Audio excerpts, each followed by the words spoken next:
Hi hello welcome back to Ashwini's vlogs. ಇವತ್ತು ನಾನು special recipe ಮಾಡ್ತಿದ್ದೀನಿ ವಿಲೇಜ್ ಸ್ಟೈಲಲ್ಲಿ ಬದನೆಕಾಯಿ ಮಸ್ಕಾಯಿ.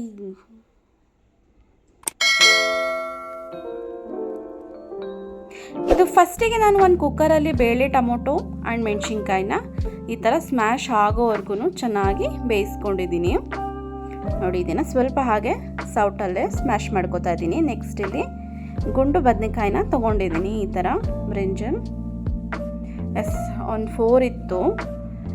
ಅದನ್ನು ನಾನು ಕಟ್ ಮಾಡಿಕೊಂಡು ಸಣ್ಣಕ್ಕೆ ಈ ಥರ ಕಟ್ ಮಾಡ್ಕೋಬೇಕಾದ್ರೆ ನೋಡಿ ಈ ಥರ ನೋಡಿಕೊಂಡು ಕಟ್ ಮಾಡ್ಕೋಬೇಕು. ಇಷ್ಟು ಹುಳಗಳಿರುತ್ತೆ ಒಳಗಡೆ.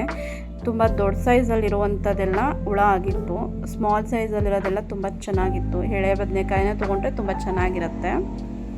ಅದನ್ನು ನಾವು ಈ ರೀತಿ ಸುಟ್ಕೊಂಡು ಕೂಡ ನಾವು ಮಾಡ್ಬೋದು, ತುಂಬಾ ಟೇಸ್ಟ್ ಬರುತ್ತೆ. ಇಲ್ಲ ಅಂದರೂ ಕೂಡ ಹಾಗೇ ನಾವು ಕಟ್ ಮಾಡ್ಕೊಂಡು ಕೂಡ ಯೂಸ್ ಮಾಡ್ಕೊಬೋದು. ನೋಡಿ, ಇದು ಸುಟ್ಟಿರೋವಂಥದ್ದು. ಅದು ಸ್ವಲ್ಪ ಹುಳ ಆಗಿತ್ತು ಅಂತ ಹಾಗೆ ಡೈರೆಕ್ಟಾಗಿ ಕಟ್ ಮಾಡಿಕೊಂಡು ಹಾಕ್ಕೊಂಡಿದ್ದೀನಿ. ಇದು ಬೇಳೆ ಎಲ್ಲ ಸ್ಮ್ಯಾಶ್ ಆಗಿತ್ತಲ್ಲ, ಅದು ಡೈರೆಕ್ಟಾಗಿ ಒಳಗೆ ಹಾಕ್ಕೊಂಡಿದ್ದೀನಿ. ಆ್ಯಂಡ್ 1 ಸ್ಪೂನಷ್ಟು 1.5 ಸ್ಪೂನಷ್ಟು ನಾನಿಲ್ಲಿ ಧನಿಯಾ ಪೌಡರ್ನ ಯೂಸ್ ಮಾಡ್ತಿದ್ದೀನಿ.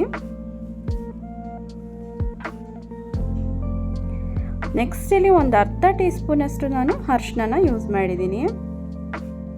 ಪ್ಲೀಸ್ ಸಬ್ಸ್ಕ್ರೈಬ್ ಮಾಡಿಕೊಂಡು ಬೆಲ್ ಐಕಾನ್ನ ಟಚ್ ಮಾಡಿಬಿಡಿ. ನೆಕ್ಸ್ಟ್ ಇಲ್ಲಿ ನಾನು ಉಪ್ಪು ಎಷ್ಟು ಬೇಕು ಅಂತ ನೋಡಿಕೊಂಡು ಹಾಕ್ಕೊಬೇಕಾಗತ್ತೆ.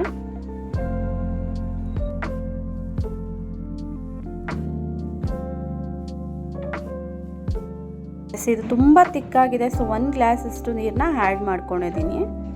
ಆ್ಯಂಡ್ ಒಂದು ಸ್ವಲ್ಪ ಬೆಳ್ಳುಳ್ಳಿನ ಜಜ್ಕೊಂಡು ಹಾಕ್ಕೊಂಡಿದ್ದೀನಿ. ಬೆಳ್ಳುಳ್ಳಿ ಮೇನ್ ಇಂಪಾರ್ಟೆಂಟ್ ಹಾಕೋಬೇಕು. ನೆಕ್ಸ್ಟ್ ಇಲ್ಲಿ ಒಂದು ಪ್ಯಾನ್ ತೊಗೊಂಡು ಕರಿಬೇವು, ಸಾಸಿವೆ, ಈರುಳ್ಳಿನ ಹಾಕ್ಕೊಂಡು ಫ್ರೈ ಮಾಡಿಕೊಂಡು ಒಂದು ಒಗ್ಗರಣೆ ಕೊಡಬೇಕಾಗತ್ತೆ.